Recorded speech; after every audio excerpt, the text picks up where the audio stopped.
नमस्कार, आपका हमारे YouTube चैनल पर स्वागत है। इस वीडियो में मैं आपको बताऊंगा कि कोई भी जब प्लॉट हम ले लेते हैं तो उसकी मिट्टी के हिसाब से, गंध के हिसाब से परीक्षा कैसे करें। ये कहा गया है कि निश्चित सफलता अगर चाहिए तो मानवों और देवालयों के लिए वर्गाकार या आयताकार भूखंड हो, मतलब स्क्वायर या रेक्टेंगुलर। इसके बारे में मैं बहुत सी वीडियोज़ पहले पोस्ट कर चुका हूँ। फिर क्या कहा है आगे, घोड़ों, हाथियों, बांसुरी, वीणा, दुंदुभी, जल और नगाड़ों की ध्वनियों से परिपूर्ण होनी चाहिए ये जगह। अब इसका क्या मतलब है?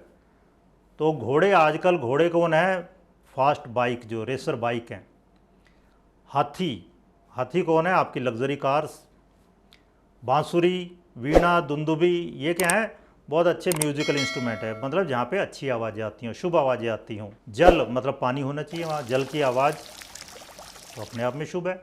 नगाड़ों की ध्वनियाँ, तो ये सब आज के कंटेक्स्ट में, मतलब जहाँ पे पहले से ही अच्छे लोग रहते हों। फिर आगे का है पुन्नाग। पुन्नाग एक पुष्प है, चमेली जिसे जैस्मिन भी कहते हैं, कमल, इनकी गंध आती हो। फिर ग्रेन, शस्य की गंध आती हो। आप सोचो, गंध जहाँ ग्रेन की आएगी इसका मतलब उपजाऊ ज़मीन है। पान या पाटल की सुगंध हो, ये भी बहुत शुभ माने गए हैं। पान हमारे यहाँ हर एक पूजा पाठ में काम आता है। फिर क्या है, उसकी गंध, उस जगह की गंध पालतू पशुओं के समान हो। अब पालतू पशु हमारे लिए असेट्स हैं, वो एक किस्म से धन है। वो पशु धन, इसका मतलब वहाँ जीवित लोग वहाँ रहते रहे हैं। फिर वो जगह इतनी उपजाऊ होनी चाहिए कि वहाँ बीज आसानी से उग सकें, तेज़ी से बढ़ सकें, मतलब फर्टाइल लैंड होगी। इसका मतलब शुक्र अच्छा है उस जगह का। तो शुक्र अच्छा है तो इसका मतलब क्या है, वहाँ बच्चे, संतति पैदा होगी, वृद्धि होगी परिवार में, ये मतलब है। फिर वो जगह एक वर्ण वाली हो, मतलब कलर एक ही होना चाहिए। या तो श्वेत हो, जो कि ब्राह्मणों के लिए कहा गया है, लाल हो, क्षत्रियों के लिए कहा गया है, या पूरी पीली हो, पीली या हरी, मतलब वहाँ पे पेड़ पौधे ऐसे उगते हैं हरे पीले, वो वैश्यों के लिए कही गई है, बढ़िया। या फिर कहा है कबूतर के तरह श्याम, काली, वो भी बढ़िया, वो शूद्रों के लिए कही गई है। और ये जातियों के हिसाब से नहीं बता रहा मैं आपको, मैंने एक पहले वीडियो में पोस्ट कर चुका हूँ ब्राह्मण कौन है, तो इस तरह से बाकी लोग भी कौन है। तो हमारा यहाँ जाति से मतलब नहीं है, हमारा कर्म से रिलेशन है यहाँ, कर्म, ठीक है। फिर इवन क्या कहा है, मिट्टी ठोस होनी चाहिए, कंपैक्ट हो। कंपैक्ट मिट्टी होगी तो आप सोचो जब उस पर मकान बनाओगे तो मकान नीचे नहीं धंसेगा। हर एक बिल्डिंग थोड़ी बहुत तो नीचे धंसती है, लेकिन अगर वो कंपैक्ट नहीं होगी, भुरभुरी होगी, तो फिर मकान में दरारें आ जाएंगी, टूट सकता है मकान। स्निग्ध होनी चाहिए, जब मिट्टी हाथ में लो ना थोड़ी सी, तो वो कई बार क्या होता है, वो खून निकल आता है हाथ में, उसमें कांच के कण होते हैं, तो छूने में अच्छी लगनी चाहिए। वहाँ फिर कहा है 6 प्रकार के पेड़ उगते हों। बेल शुभ माना गया, नीम के पेड़, संभालू, निर्गुंडी भी कहते हैं उसे, फिर पिंडित, सप्तपर्णक और आम, ये पेड़ अच्छे माने गए, मतलब शुभ प्रकृति के पेड़ पौधे वहाँ उगते हों। फिर भूमि समतल होनी चाहिए, ज़्यादा उबड़ खाबड़ है तो एक्सीडेंट हो सकते हैं कभी भी। फिर षड रसा हो, मतलब 6 प्रकार के षड रसों के बारे में मैं पहले वीडियो पोस्ट कर चुका हूँ। 6 प्रकार के पेड़ पौधे वहाँ उगते हों, मतलब सभी रस मान लिए गए हैं, मतलब कम से कम उपजाऊ हो।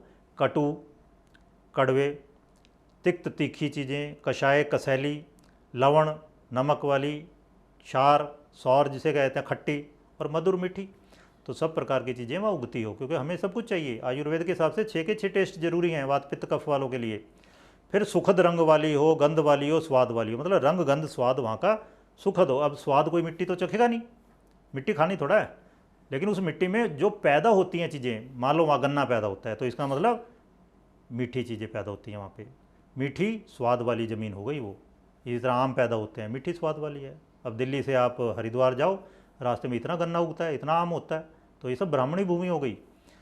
श्वेत बालू मिट्टी से ढकी हुई हो, वो बढ़िया मानी जाती है, ठीक है। फिर आगे कहा है, अगर इस मिट्टी की एक मुट्ठी आप भर लो तो ये आँखों को और मन को अच्छी लगनी चाहिए, ठीक है।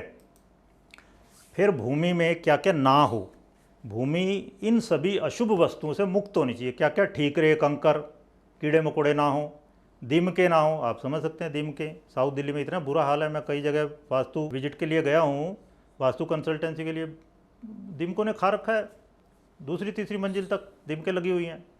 फिर हड्डियाँ ना हो, गड्ढे ना हो, कोयला ना हो, पेड़ों की जड़ें नहीं होनी चाहिए। आप सोचो पेड़ की जड़ें अंदर गल जाएंगी और फिर एकदम मकान नीचे आ जाएगा। तो पेड़ों की जड़ें नहीं होनी चाहिए, सॉलिड ज़मीन होनी चाहिए, नुकीली वस्तुएं कोई नहीं होनी चाहिए वहाँ पे, कीचड़ नहीं होनी चाहिए, धूल, छेद, दरारें, भूसा वगैरह ये सब निषिद्ध है, ये सब अशुभ माना गया बहुत ही। वहाँ मान लो अंडे निकलते हैं, सांप निकलता है, तो ये सब खराब माना गया, हड्डियाँ निकलती हैं। फिर भूखंड दक्षिण या पश्चिम की ओर उठा हुआ बढ़िया है, या दोनों तरफ उधर उठा हुआ अच्छा है। तो जब भूखंड दक्षिण में उठा हुआ होगा तो क्या होगा, उत्तर की तरफ पानी बहेगा जब पानी बरसेगा तो, और पश्चिम में उठा हुआ होगा तो पूर्व की तरफ बहेगा, तो ये बहुत बढ़िया माना गया। इसको क्या कहते हैं, प्रदक्षिणा के अनुसार, मतलब क्लॉकवाइज पानी बह रहा है, तो ये बहुत बढ़िया है। फिर कहा है आदर्श सुरभि के समान हो। सुरभि, सुरभि के कई सारे मतलब है, सुरभि का मतलब गाय भी है, सुरभि का मतलब सुगंध भी है, सुरभि का मतलब पृथ्वी भी है, तो इसका मतलब सीधा सा गाय जैसी गंध है, या अच्छी गंध वाली, सुगंध वाली ज़मीन होनी चाहिए, वो बढ़िया फल देती है। फिर आगे कहा है घृत गंधा ब्राह्मणी भूमि, रक्त गंधा तो क्षत्रिय, शस्य गंधा भवेद वैश्या, मध्य गंधा तो शूद्रा। मतलब जहाँ पे घी की गंध आती हो, मान लो जहाँ हवन हो रहे हैं तो ब्राह्मणी भूमि है, ओके, और जहाँ रक्त जैसी गंध आती हो वो क्षत्रिय भूमि है। आप देखो लाल जहाँ मिर्ची पैदा होती है राजस्थान में, तो क्षत्रियों के लिए प्रसिद्ध है वो। फिर शस्य मतलब अनाज की गंध, अनाज, सब्जियाँ, ठीक है ना, और ग्रेन्स सारे, तो इनकी जहाँ गंध आती है वो वैश्य भूमि है। वैश्य का काम ये था कि एक्स्ट्रा जो प्रोडक्शन होती थी उसको बेच के पैसा कमाना, वो वैश्य का काम है। वैश्य का मतलब ये बेच के पैसा कमाता है, जो जिन्स या सामान बेच के पैसा कमाता है।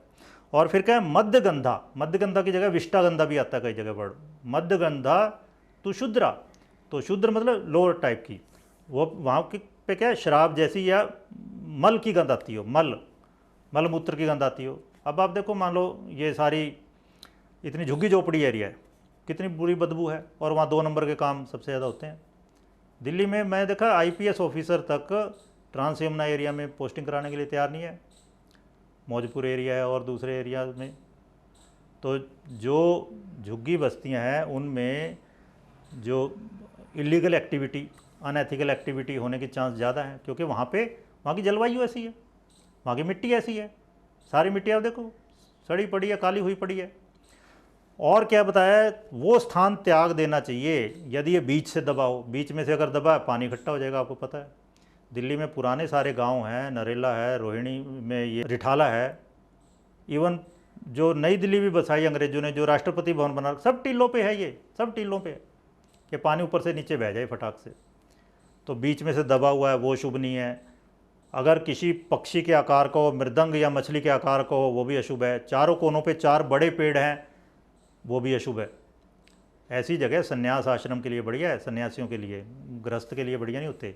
गृहस्थ की बात हो रही है, सभी सारा सिलेक्शन जो वास्तु का है जनरली जिनको पता है वो गृहस्थ की बात है। सन्यासियों के लिए अलग है, एन्जॉयमेंट के लिए अलग वास्तु है, ठीक है ना, फैक्ट्री के लिए अलग वास्तु है, कमर्शियल वास्तु अलग है। तो जहाँ पवित्र वृक्ष उगे हों वो जगह छोड़ देनी चाहिए, जहाँ सांपों का बसेरा हो, जहाँ केवल कीड़े मकोड़े रहते हो वो जगह छोड़ देनी चाहिए, जहाँ शमशान या कब्रिस्तान है वो जगह छोड़ देनी चाहिए, जहाँ सन्यासियों के आश्रम है वो जगह छोड़ देनी चाहिए। जहाँ सन्यासी है और गृहस्थ आप देखो बहुत अलग अलग बातें। फिर कुछ और आकार बताए गए हैं जो अशुभ हैं, सेही का आकार, बंदर का आकार, जंगली अजगर का आकार, कुल्हाड़ी का, छाछ का, शंख का, खूंटे सा, बिल्ली सा, घरेलू छिपकली जैसे, ये मैं पहले भी बहुत डिस्कस कर चुका हूँ डिटेल में। ऊसर भूमि है, जली हुई भूमि है। आपको पता ना जो भूमि नीचे तक जल गई, जिस तरह जहाँ भट्ठे लगते हैं वहाँ की ज़मीन देखो आप जल जाती है, 100 साल तक वहाँ कुछ पैदा नहीं होता। जली हुई ज़मीन 8वें भाव से देखा जाता है लाल किताब के हिसाब से, मतलब बच्चे पैदा नहीं होते फिर ऐसे घर में, ठीक है। तो ये सब बातें ध्यान में रखनी है। जो आपने प्लॉट सिलेक्ट कर लिया वहाँ पे क्या हो क्या ना हो, इन चीज़ों को ध्यान में रखना बहुत ज़रूरी है सफलता के लिए ज़िंदगी में। ओवरऑल सब प्रकार से सफलता अगर आप चाहते हो, इन सब चीज़ों का, अगर आप इतने लकी हो के शुरू से मकान बना रहे हैं तो इन सब का बहुत ज़्यादा ध्यान रखिए। धन्यवाद, आप सभी स्वस्थ रहें।